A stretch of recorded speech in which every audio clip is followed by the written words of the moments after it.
You ready? Yeah. So you go, and I'm Lee, and I've said, and I'm Tim, and you go, I'm Lee. And I'm here.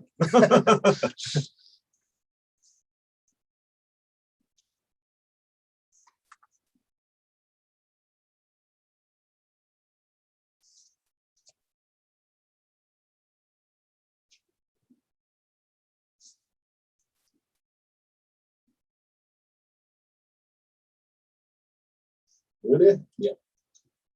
So you go, and I'm Lee, and I've said, and I'm Tim. So, hello and welcome to Pre-Match Focus. And I'm here. That's because the recording started. Hello and welcome to Pre-Match Focus. I'm your host, Tim. And I'm Lee. And I'm finally here. Finally here, down in the great southwest country. So, the big topic today is the other 14 league. Yes. Well, I think it's something that's grinded my gears for a long time. Basically, when you watch coverage in the lead up to games, say if it was, look, Arsenal are classed as a big team, but when you see the lack of coverage on teams like Crystal Palace and that, it is quite frustrating. So we're going to get into that really. And, challenge. Kicked off by the fact that Gary Neville and Jamie Carragher on the Crystal Palace match decided to boycott Crystal Palace completely and decided, we'll talk about Man United instead. And obviously being a big United fan, even me, myself, I'm not the most biased Man United fan, I ain't going to lie. But I think there's a line somewhere in there, mate. There's a line into how much coverage these big six should get, especially after that Super League nonsense. Yeah, I mean, I think what really set it off for me was obviously after the Arsenal Palace game had finished, they started going on to their combined Liverpool Man United 11s, which they've done to death. They do it about 2 or 3 times a season, even when they're not playing each other. I'm just bored of it. I put it on my Twitter account and someone replied to it saying, well, because everyone wants to listen and see a Watford and Southampton combined 11. I actually replied, I would actually give me a bit of... Exactly. To be honest, it'd be nice to hear something like that for a change rather than the same nonsense that we hear over and over again. And to be honest, everyone's got a different opinion on what the combined 11s should be at the top 6. And to be honest, I'm sick of hearing about it, really. The big 6 do get far too much coverage, even on other matches of the other 14. Yeah, I do agree with it. I mean, like the top 6 will have that because they have the most fans. So people probably do want to listen to it. And I'm not just saying it as a Wolves fan, having sour grapes about it. I'd just like to hear a bit of depth about the other teams because there's another 14 teams in this league and they're not giving anything. So yeah, it's almost a shame that these teams actually, should I say, have kind of have worked hard to get into the Premier League in the first place. Yeah. To not get the coverage they deserve. The likes of Brentford, obviously, coming up, I suppose they've been a slightly different story because they've been first time in the Premiership. So when they've come into the Premiership for the first time, I suppose there's almost a bit of coverage for a little bit, but the consistency is not there throughout the year, is it? Yeah, it is. I mean, like Leeds had it last season, didn't they? I mean, yeah, Leeds have always been a big club and they'll have a little bit more put on them, Obviously, they've been out of the top league for 20 odd years, haven't they? Mm-hmm. And it was a big thing then coming back. So they did give them a little bit of coverage, but you're still looking at the other teams that have fought hard to come up, and there's just nothing. I mean, when you do get some sort of analysis on it, you probably get the most obvious things, like with Palace, there was mentioning Zaha, how they was playing without Zaha all the time. Why not mention, like up-and-comers like Tyreek Mitchell and that, Yeah. Or even, as I say, to be honest, even going into Palace, we were talking about it ourselves, the likes of the Brecci, Eze, very limited. If you had Marcus Rashford, say, or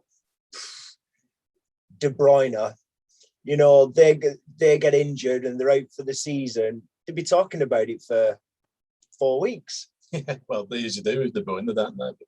But you look at likes of Eze, and he made them sick, really. Yeah, he has had a little bit of a word said on him, hasn't he? Because I know he's a talented player. Mm-hmm. But I think that's just like, I mean, yeah, some players probably don't fit the mould that they have been the fashionable footballer, but they've just got to go around each player. I think the commentary teams don't do a bad job of it in the actual game. It's when you come back to the analysis after. Yeah, like your Monday Night Football type of analysis. And why they had to go on to a combined 11. I mean, they could have done this on Sky Sports News in the week. They didn't have to do it on Monday Night Football when they weren't even playing. Or pre-match. Yeah, well, yeah, the build up to the game today. So exactly. So, but yeah, I don't get it. I've never got it. And this is why there's such a big level difference between the top six, or the so-called big six, should I say, which I don't even agree with that, really. Because obviously you look at the likes of Leicester, they probably feel they'd be classed as that big six. Yeah, they don't get, I mean, even the season after they won the title, they didn't really get picked out that much. I mean, they'd always go back to their unbelievable season, but again, not really going in depth on what they were at the time then when they were struggling. Yeah, exactly. So exactly. I think in general, I think they've got to be stipulations from the club themselves in order, when Sky come out and turn around and say, oh, well, this year we're going to be televising this game, this game, this game, this game. I think they've almost got to turn around and say, right, well, that's fine, but we'll agree to that and you can have money from our revenue of the matches, which that's what it ultimately comes down to. It's the games which are there. It's the teams which are in there that have got to get spread out throughout the year. And even if Brentford are playing United, or Brentford are playing City, or Brentford are playing Liverpool or Chelsea, right? It always goes on to coverage of just the big six teams. Like Brentford will have like a small little topic. And they done really well. And they done, yeah, it's been great. Oh, well. I've seen it for years as a Wolves fan.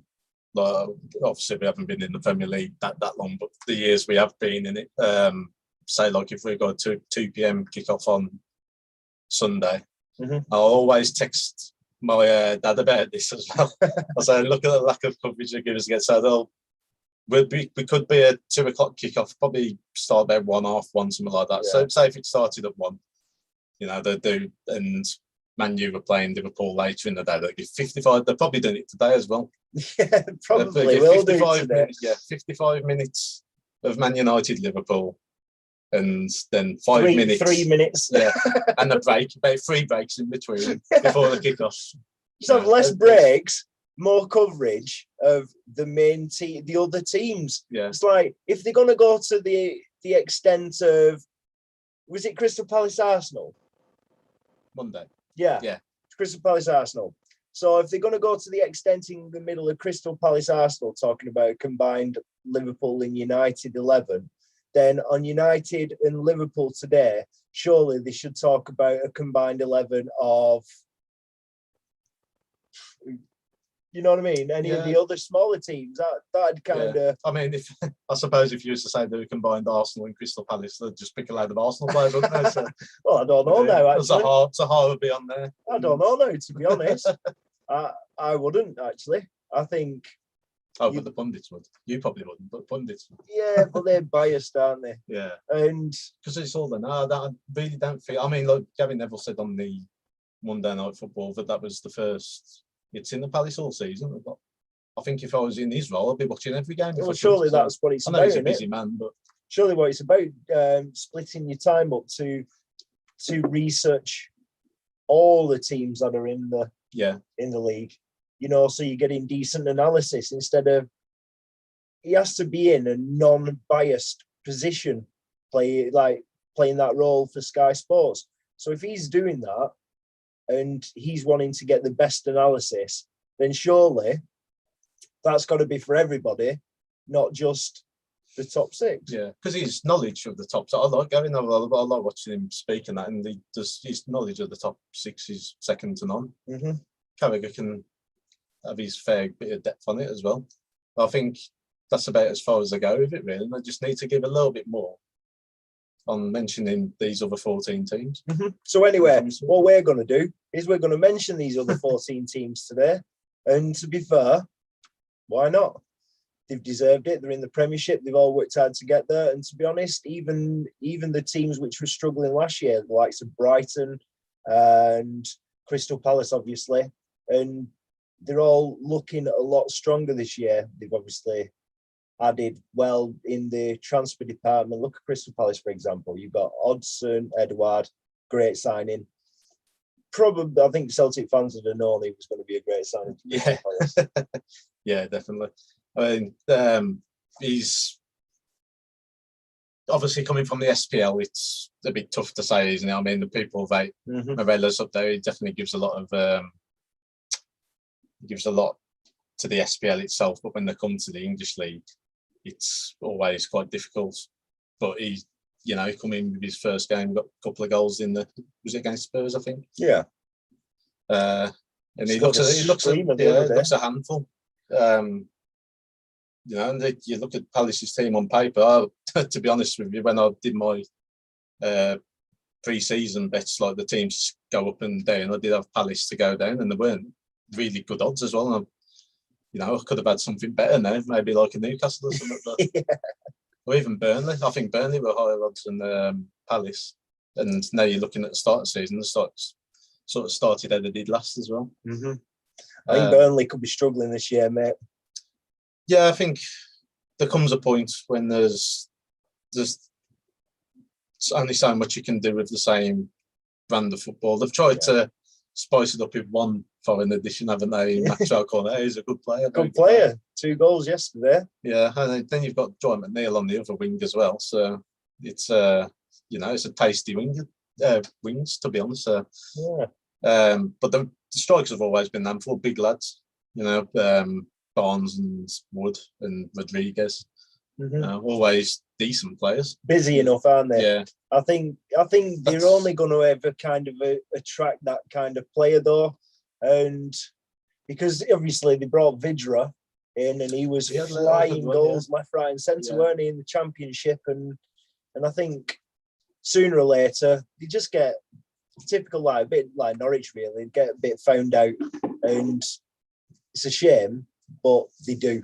And the 7-0 drubbing yesterday has kind of proved. Yeah, I mean, I've mentioned in my pre-match runs, probably overthink results too much sometimes, thinking the time's got to come now. And when Burnley went 1-0 up yesterday, I said to you they'd win 1-0, didn't I? And I was thinking, they'll hold on to that now. But I think that's probably the signs of Burnley sort of losing that little bit of grip that they've had on the Premier League in terms of seeing games out, being quite compact and hard to break there. I think Ben Mee was missing yesterday. And obviously Tarkowski ended up captain. Yeah, he made a mistake for the goal. And I think this is the problem with Burnley. We've said it before, is when you take any of them players out of that first 11, they look very, very thin on the ground. Yeah, there's not much who can come in to help them. They've got some, I mean, Jimmy Dunn, their centre-off, probably could have been done with having him this year. I think he's at QPR on loan. Bad choice, that, wasn't it? Yeah.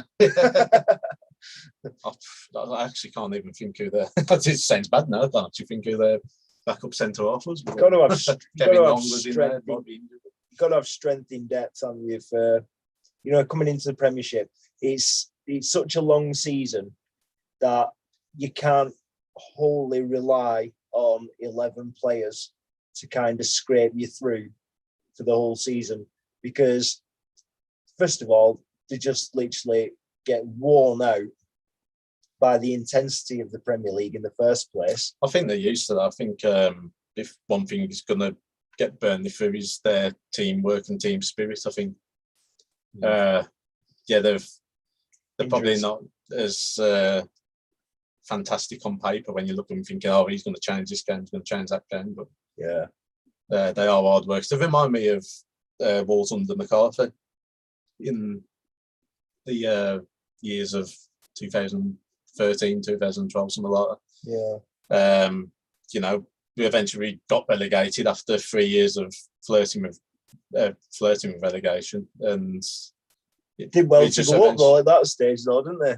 well, yeah, with the team. I mean, there was all players coming from the non-league and Ireland and everything. You know, Sean Dyche has kept the same with that, like a British backbone, hasn't he? Was that Doyle? Is it Doyle? Yeah, he had a good run at Reading, though, didn't he? So he'd proven himself he could do it in the Premier League, and Yeah. he had a good. I think scored 30 goals in the Championship when they won. They've had some good players, but it's this step up to the Premier League is so massive. You know, it separates the men from the boys really.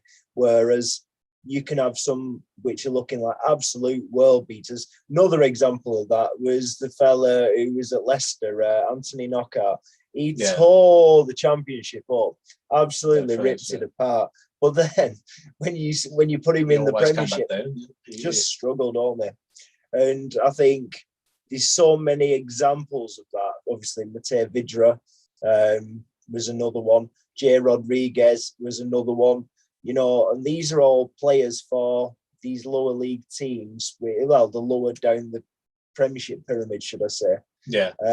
Teams, and he's breaking through and trying to establish yourself as a Premier League player. Look at Sheffield United; they've gone back down. Second season syndrome, as I say. Yeah, big time.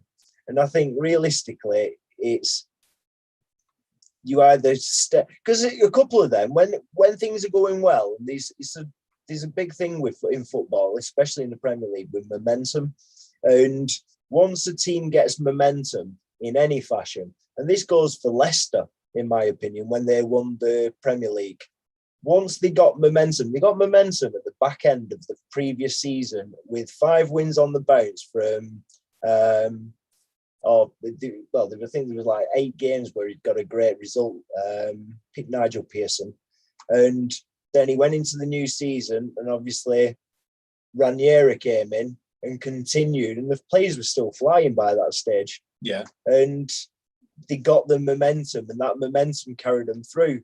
And obviously, with a few signings here or there, then you're starting to look like a proper force, because a couple of them players obviously ended up with, which won the Premier League, ended up leaving: Kante, Mahrez, Drinkwater, Chilwell a year later.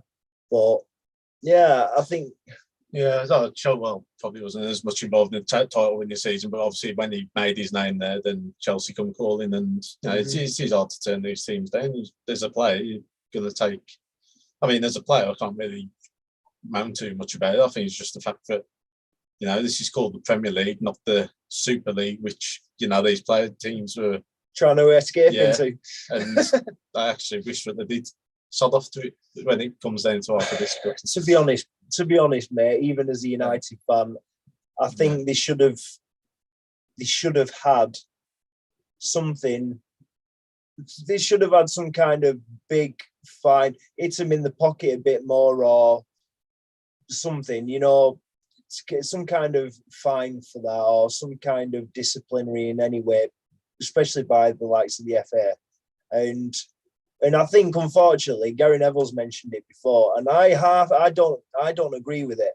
It's one of the only things, really. He talks a good game in general, Gary Neville, but I disagreed with the fact that he turned around and said, the problem is, without the Big Six, no one wants to know the Premiership. And I said to you, you try telling that to the hundreds of thousands of millions or even millions of supporters of the other 14 teams. You know, they'd beg to differ. Yeah. You know.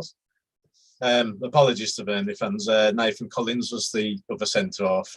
I know I think he was the only other signing with Maxwell Cornet. But he's highly rated at Stoke himself. And he's, if he's coming into it at the age, I think he's only about 20 years old. So he's got a good future then. Could be the Tarkowski replacement if he does end up going to Newcastle. But well, this is what they do, though, isn't it, Burnley? They're shrewd. And they pick out a good signings. Because who'd have thought, like Tarkowski and me, really, originally? But because they're a heavily defensive side that rely on getting numbers behind the ball and making life difficult for it. It's like every man for himself and literally throwing themselves at the ball. And it works for them a lot of the time. But you've still got to have that quality in there to nick a goal here or there. And they're struggling. They're really struggling. Yeah, there's always the type of team I would say, like, if it was going to snatch a goal or something like that, then they'll do it against them in the play. So they don't really dominate the games, and probably with the players at their disposal, you don't expect them to. But for them to have gone as long as they have done,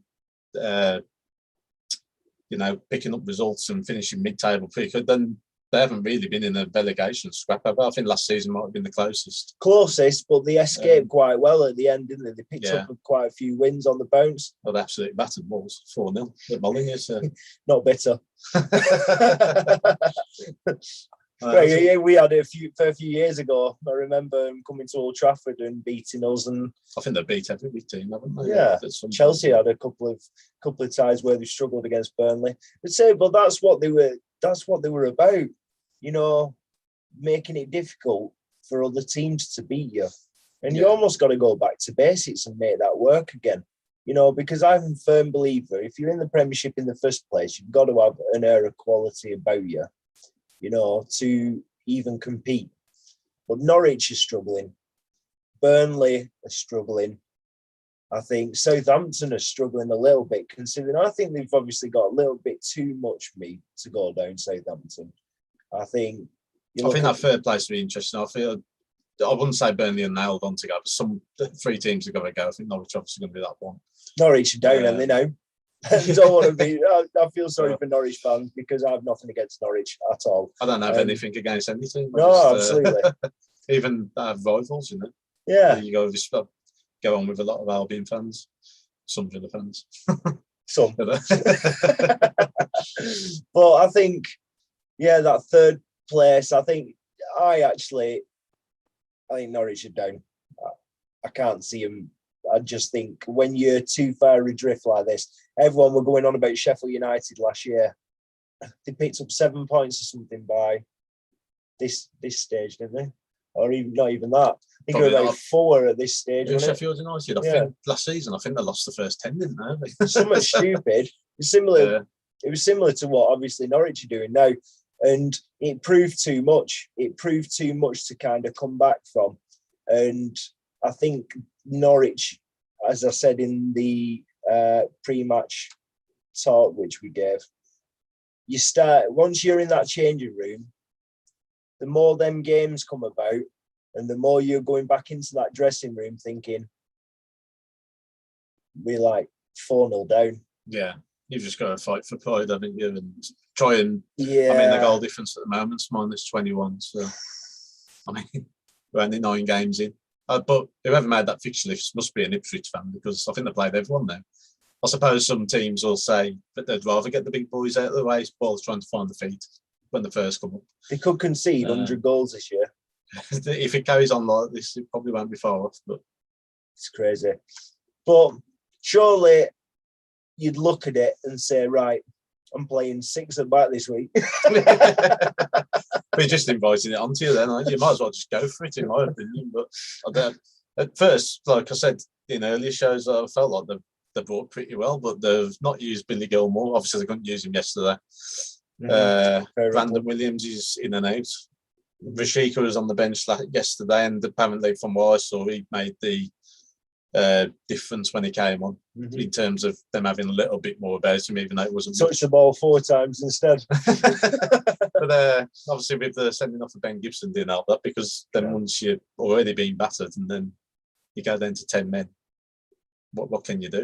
Against 11 quality players in the opposition. So who are you saying then? Looking in 9 games in, what are you saying in regards to? Because I think we're both in agreement. Norwich are down, aren't they? I think we've even straight away. Everyone will say that. I think even the most ardent Norwich fans feel even the worst now, aren't they? So yeah, I'd say if it was my team down there in that same position now, I'd be accepting that we're down this year. It doesn't look good. It's not great reading, But Newcastle are second bottom at the minute. And we've had this discussion on the big Newcastle talk.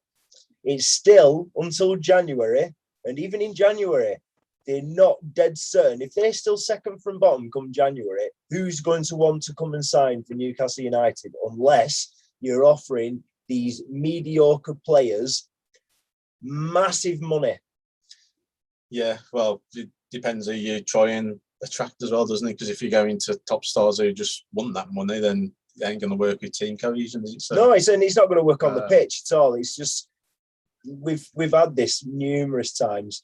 With you look at United, I can kind of talk from experience with the United thing where like Alexis Sanchez, Lukaku, even Pogba to a certain extent, when the other players were in there, Mkhitaryan coming on decent wages, it just causes, first of all, an imbalance. But second of all, they're only there picking up a wage packet. Yeah. And they're too busy about what they're doing off field rather than what they're doing on field. So it's like that. We've, again, going back to the Wolves under McCarthy, we felt like we needed to push on in certain areas and like improve the team. And then we had Jamie O'Hara, who was great in his loan spell with us. And then I thought probably a bit unfairly picked on by Wolves fans for I think his attitude to the game is good, but there's a lot of things going on in his personal life as well, probably affecting his mindset at the time. And then we signed Roger Johnson,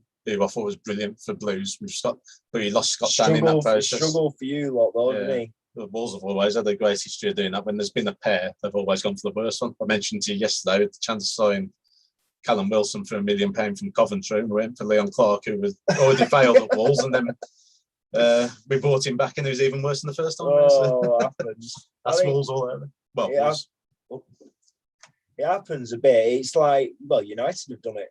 I'd say you're looking at we've gone and signed Harry Maguire, and I could have said we'd signed the wrong one, really, because obviously you look at Johnny Evans was absolutely flying, and it'd have made sense bringing him back, really would, because obviously very underrated. Yeah, he hasn't got a fashionable name, has he? So, but he's solid. He knows the United way, or he knew the United way, should I say? I think most Albion fans will tell you how good he was to them as well. Obviously, brilliant.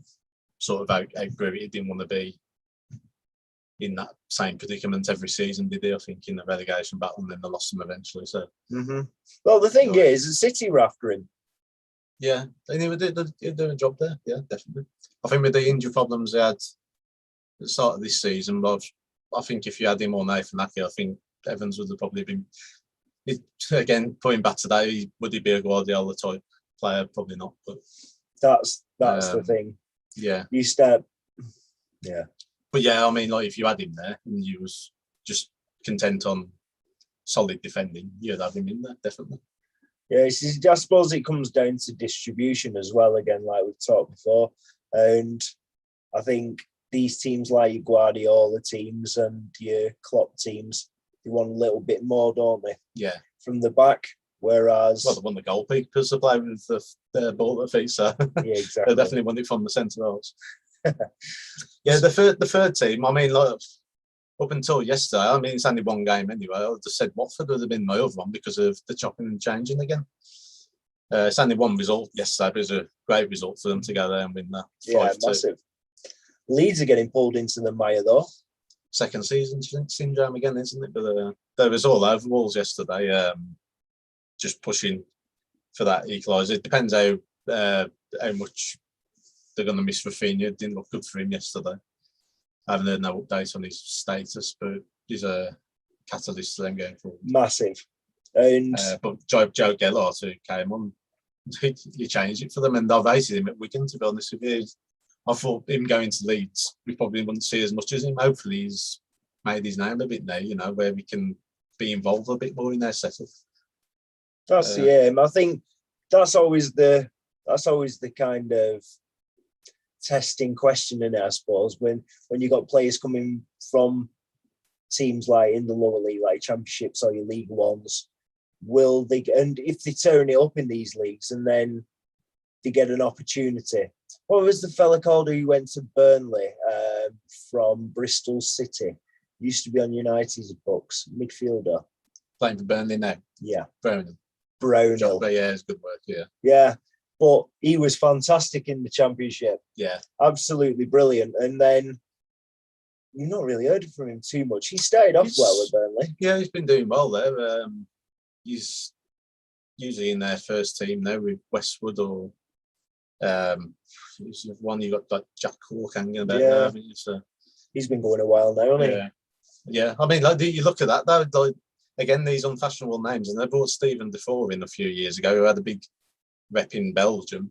And he did nothing. No, he had a good start, and I didn't hear of him again. He just had some sort of attitude problem, or just not fit enough all the time. And, you know, it's I think these foreigners, they hear, a team in the Premiership, right, yeah, all over it.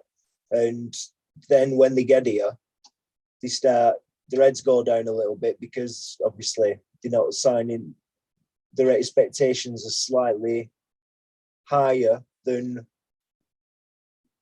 I suppose, the reality. Yeah. that's the top and the bottom of it. It's a tough, I mean, obviously with the big six, I know it's sort of been broken up a little bit recently with Leicester being in there. You know, it is hard to consistently break that mould. I think Wolves come close a couple of times, finishing 7th in the first 2 years, but last season was disappointing. Get found out a bit. But yeah, other teams to consistently do it and keep up there is tough going. Yeah, it's one tough ask. Yes, let's say we want them to. We want them to break up this so-called big six, because it does get boring. I think get bored of hearing about it, and I've got nothing against those teams. I just only so much you can hear, isn't there? Yeah, it's like nothing changes, and the problem is, it's like everyone's talking about them. Everyone broken record. The Talk Sport now. When I go, if I'm driving home from work, and I put it on, what has gone wrong at Arsenal? So far, Arsenal have lost 2-0 to someone like Watford or something like that. They will go on about how bad Arsenal have been, not how good Watford have been. Exactly. And it's every week they always mention what's gone wrong at Spurs and Arsenal. Like, it's just like, why don't you just give credit to the other guys who have actually beaten them? You leave that to Arsenal and Spurs to sort their own problems, but you just they do it to death. Yeah, it's too much. Balls of life. I just put on. What is it, Radio X? Is it the Radio X? The rock station? Yeah, some music. Well, the thing is, you got to think, you can't just be the likes of us which get a bit bored of it. This must be a big thing amongst everyone. But the problem is, we don't help ourselves. We still tune in. We still listen to it through. We still do all this kind of stuff because they get in the ratings, they get in the figures, they get in everything.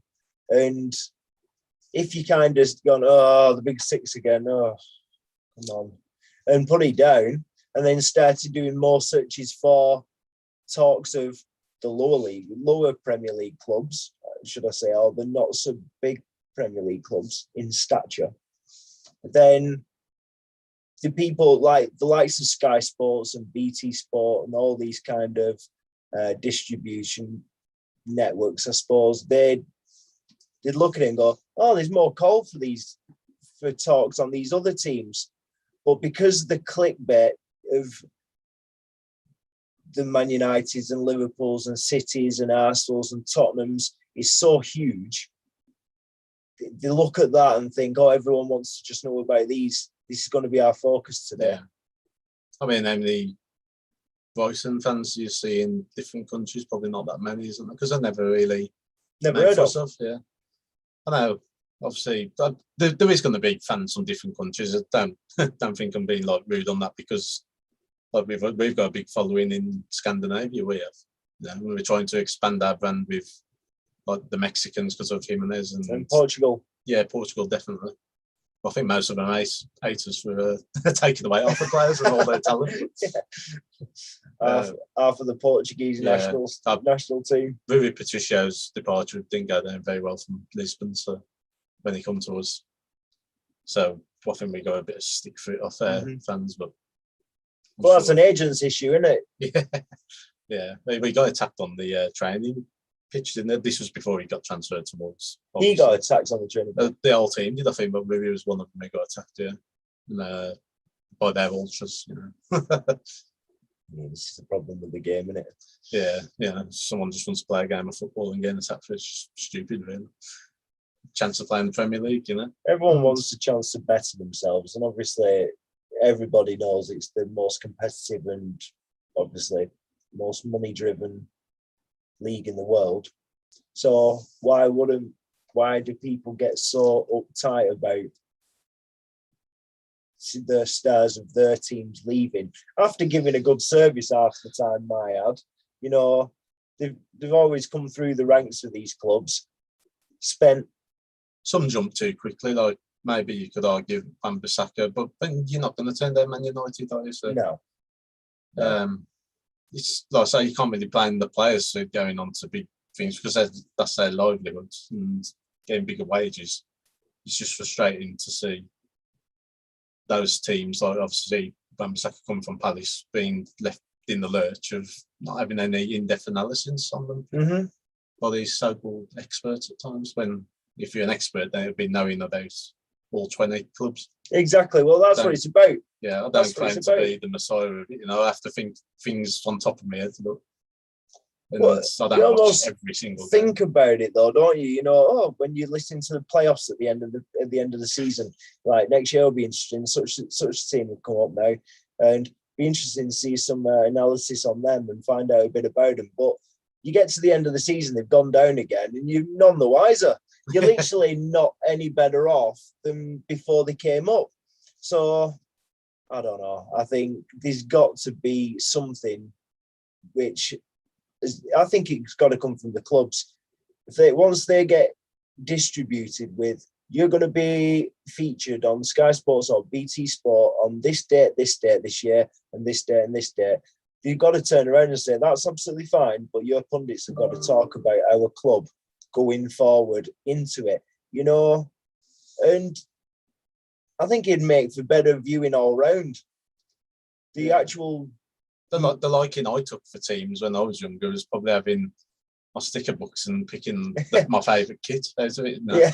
Obviously, I was always a Wolves fan, but I used to have soft spots for certain teams. I used to like Wimbledon. I just used to like the dark blue colours. I didn't know too much about them being a kick you up in the air team at the time. But Vinnie Jones. Yeah.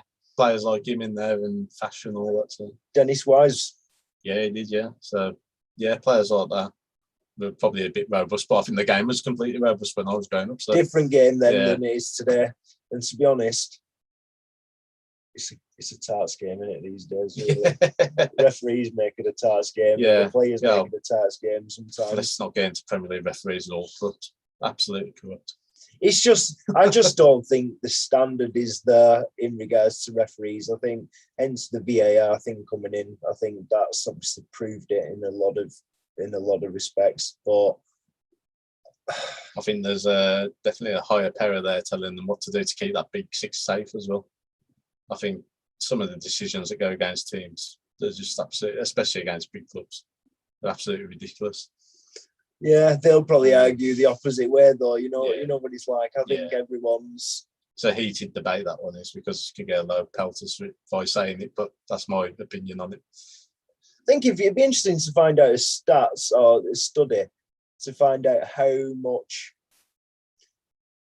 each team is, whether they're quite on a par in regards to decisions being made for or against them with referees, because obviously there's different types of decisions in there. There's your in the middle of the park decisions, which ain't really affecting anything, and then there's your more goal scoring opportunity decisions, like your edge of the area free kicks or or indirect free kicks or whatever. I just thought it in my head. Then I was just thinking.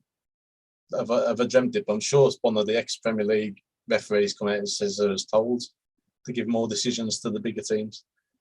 And I'm trying to think whether it was Mark Halsey who said it, someone like that. Well, that's one thing. I need to check up on that after, because I've either dreamt it or it'd be a weird dream to it's a bit of a weird dream to dream about Mark Halsey. But I'm sure he's come out and said they was told to, by their higher powers to Mhm. make more decisions for the bigger teams. It's definitely protect them a bit more. it's definitely a possibility with these. I wouldn't put anything past any of them anymore. I think money talks, doesn't it? Yeah, well, this is what it is, isn't it? I think that's what corrupts the league a little bit because by keeping these 6 teams in, even though they probably wouldn't even be in danger of getting relegated anyway. Like with Arsenal's poor starters all saying, "Oh, they're going to get relegated." They're in the top half now. They were never going to get relegated though. Nah. Once they start picking up points, I think. But you look at the likes of the willingness to sign up the so-called big six, should I say? It's the willingness to jump on board with a Super League, which has absolutely nothing in regards to. So you can't get relegated. You can't. You can win the title. That's it. But you don't get no qualification for finishing top 4. No, you get nothing for that. It's completely pointless. If that ever happens, then I think it's going to happen one day. Possibly, it's going to happen one day. I'll be switching allegiances. I'll become a Salford City fan full time then, and because realistically, I don't want to see it, and I think a lot of fans don't want to see it. Oh, look how quickly it got revolted. Just fair play to everyone for getting involved in that because they put a stop to it within a day, didn't they? Yeah. I think the thing is, it's all grand and whatever, playing likes of Real Madrid and Paris Saint-Germain and AC Milan and these kind of teams. But you don't want to play them every week. No. Why would you want to play them every week? I've mentioned to you before, I don't usually take much notice in the big teams playing each other. Even though, to be fair, this season the games have been a lot better between when the top 6 have played each other. Mm-hmm. But usually I was seeing like 1-0s and just like cancelling each other out and just a bit boring, like games that used to be absolute classics. Yeah, they have picked up this season, to be fair. So it also comes back down to the fact that the standards really levelled out amongst players these days. We've said it a few times, there's no Ronaldos or Messis these days, which are like head and shoulders above everybody else. There's literally everyone's on a level. You can even have championship teams in the FA Cup coming and turning teams over like quite regularly because even the standard of the lower league teams is upped, meaning they've upped. The Premier League is obviously all the players which are involved in the Premier League are all of the same ilk. And when they all kind of come together, you realise that barrier is not too much different, really. Yeah. I'll say there's no given result in the Premier League. No. There's always a shocker weekend, really. We know that throughout my betting. Yeah, the coupon busters, there's always one hanging about. So with Everton yesterday, probably every time Everton get hyped up a little bit, they just come in crumbling down. They do, yeah. Obviously, they missed the Curve yesterday, who's played well for them. He's out for a couple of months. Well, look at it, I think. They've had a lot of injuries, to be fair, but I wouldn't have expected that to happen yesterday. Mm-hmm. No, they just absolutely capitulated, didn't they? 2-1 up. Tell you what, if there's a Watford fan out there which put 5-2 on yesterday, fair play to you. I mean, just for a Watford win, I think fair play to you. Yeah. After the week before, it's completely different because in our preview for Watford, we absolutely slated them. Then we said they'd bring up now youth players, the ones that they have brought up to sold on. I think Jeremy Engage is the closest thing you get to developing a player who was young, but he was brought from West Ham. He had a little bit of a breakthrough there. Mm-hmm. But other than that, there weren't much there. But fair play to them coming back like that. It was a great attitude to go to Goodison and get a 5-2 win. Yeah, definitely. Got the best out of Josh King there again yesterday. The player is always an handful. Always has been. Didn't have the greatest time as Everton himself. I think he scored more there yesterday than he did in his whole time at Everton. I think he definitely did. Definitely did. He done well. He scored against United, I think, for Everton. I think he might have done, yeah. Not long after United, we talked about potentially signing him. He just likes scoring against his former clubs, doesn't he? Was he a Man United kid? Yeah, he was, prior to Bournemouth.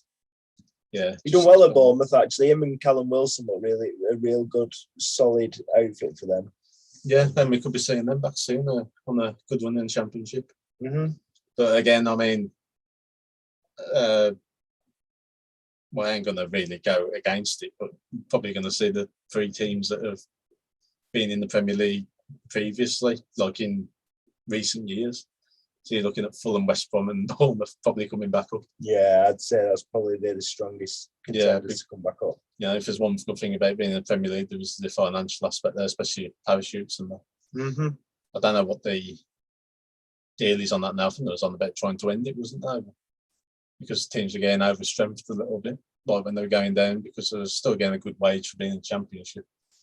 Yeah, and obviously the problem is, though, then they bank on that money to make a few signings and obviously paying some slightly bigger wages, because as soon as some go into the Premiership, they start revising the current players' wage structure, and before you know it, it's absolutely spunked, and they go back down, and the revenue's not there anymore, and they have to sell these players. So obviously we're talking about with a friend of ours, we were talking about Matthias Pereira, obviously leaving to go to Saudi Arabia, just for the money, and we'll probably see him back here at some point when he's had his. I think everyone gets a little fixed down now. Like when China was trying to buy everyone over there, I think they've sort of calmed down on it now because they realise they can't afford them.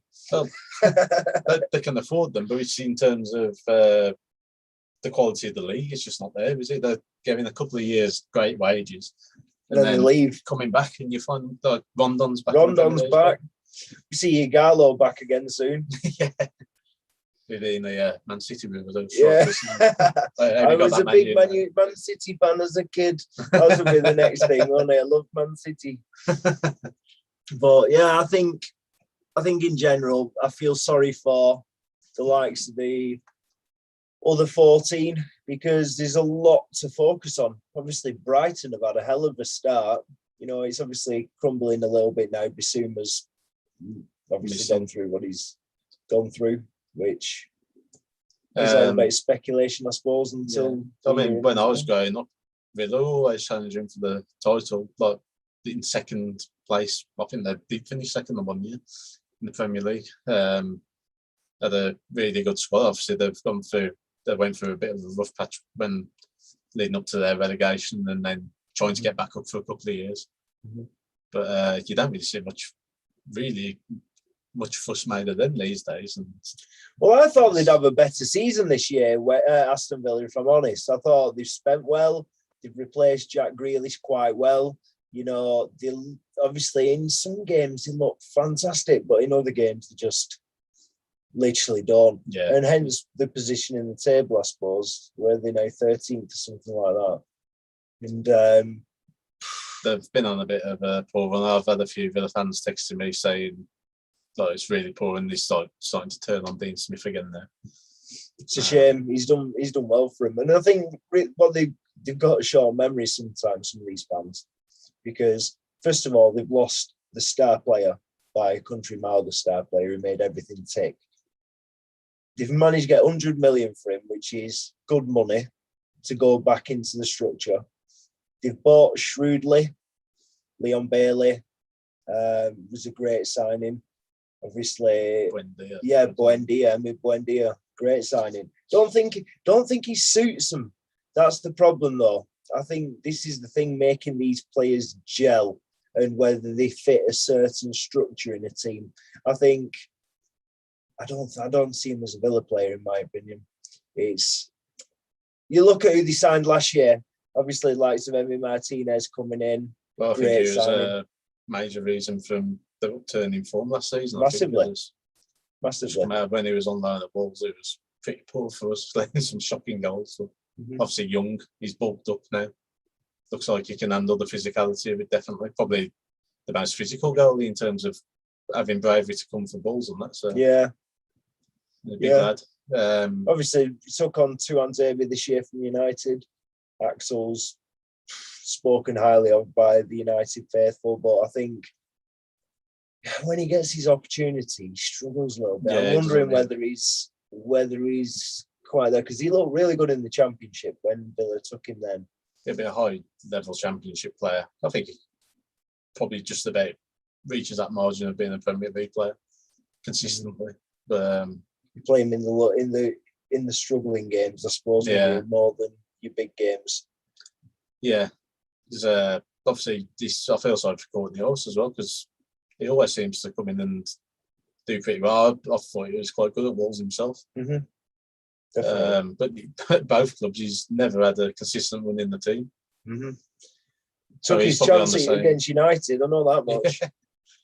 I think he's Ian Tuanzebe are probably two peas in the pod for that, because they just can't seem to get a Get a proper run of decent games. run. Yeah, absolutely. But the thing is, Conser and Mings are fairly solid, I suppose. Mings is getting a lot of stick at the moment. Is he? Yeah, he's making a few mistakes and that, but turns like the Queen Mary, though, doesn't he? Yeah, I mean, the Wolves fans can go on Cody sometimes for performance. He has been a lot better the last 3 or 4 games, but because Mings is probably the same as Cody, he's barking his orders across that back line all the time. So I think they're important to have in the pitch in that sense. Cody's problem for Wolves probably doesn't handle the physical players too well. Yeah. And you know, we have conceded some silly goals through that, but ones that can be avoided. But great focus on the pitch, really. For good leader. Yeah, definitely. And obviously, there's not many like him in the Premier League now. I mean, I've seen Mings always barking off and telling people off, so that's good to see. But maybe that just a bit of deficiency in the game as well, because they're concentrating on everyone else. Maybe focus on your own game, pal. Yeah, maybe they forget a bit of their own goals. So also got obviously Brentford. Brentford, yeah. Obviously the new boys sort of slightly mentioned them at the start, but so they are getting probably a bit more coverage than other teams because of them being a fresh face in the Premier League and putting off some really good results as well and performances. I think they'll be okay this season. I mean, when we mentioned relegation candidates, they could still be dragged into it if they go through a little bit of a poor run. But from what I saw of them, they've got enough to stay up there. Yeah. Definitely, they could be in the Leeds situation, the Sheffield United situation next year, where they've just got to make sure they don't fall into that category. Well-run side, well-run club though. Yeah. And so when your clubs run well and you're making astute signings and you've got a bit of a project, and I think that's what they know. They've got a project. They're expecting to go, and they're not expecting to run before they can walk. They're expecting to stay in the Premier League. That's the first and foremost. You can see a mile off.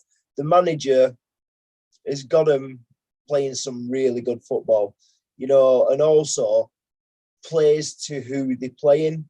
And you've got to. You can't just go out like...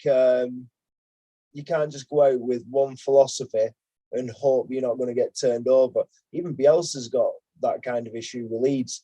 Plays one way, plays his way, and they go out and they'll get slapped by 6 one week, and then they'll go out and they'll win by 4 the next week. You know, it's a strange outfit. Well, more so last season than this season. I think Leeds fans would be hoping they had that this year, but obviously only 1 win on the board this year. Yeah. Just say it sounded like they were trying against us yesterday, but they wasn't getting anywhere with the chances. I think the penalty was a bit questionable as well, a bit soft, I think. But I think they deserve something out of it for the World Power to try and at least gain a point out of it. And done well in the end to even get a point, to be honest, I think. The best thing was he got my prediction right in the end, I suppose, and the shining light for me out of that result. I was thinking, I got it right. I'm getting it right here. Wolves to win. Ideal. But yeah, I think we've covered most teams there, haven't we? I think covered all of them in a sense. So there you go, guys. That's a nice, shorter and sweeter version this year. That's obviously a talk on the other 14. Obviously giving us a little bit of shine a light a little bit on the other 14 teams instead of the big 6 getting all the glory. So we shall see you again for our next lot of predictions and in-game betting tips. So we'll see you again in the week, and we go again. So thanks for tuning in if you tuned in, and if you've not or you've never heard of us before, please like, share and subscribe. It's a massive help. obviously a new channel. And it's a very rare appearance where we'll be together. So Yeah. I drove about 4 hours down for the week here. So. Yeah. So it is rare. It's rare for us to do this together rather than being in different vicinities completely. So thanks for tuning in anyway, and we'll see you soon. See you later.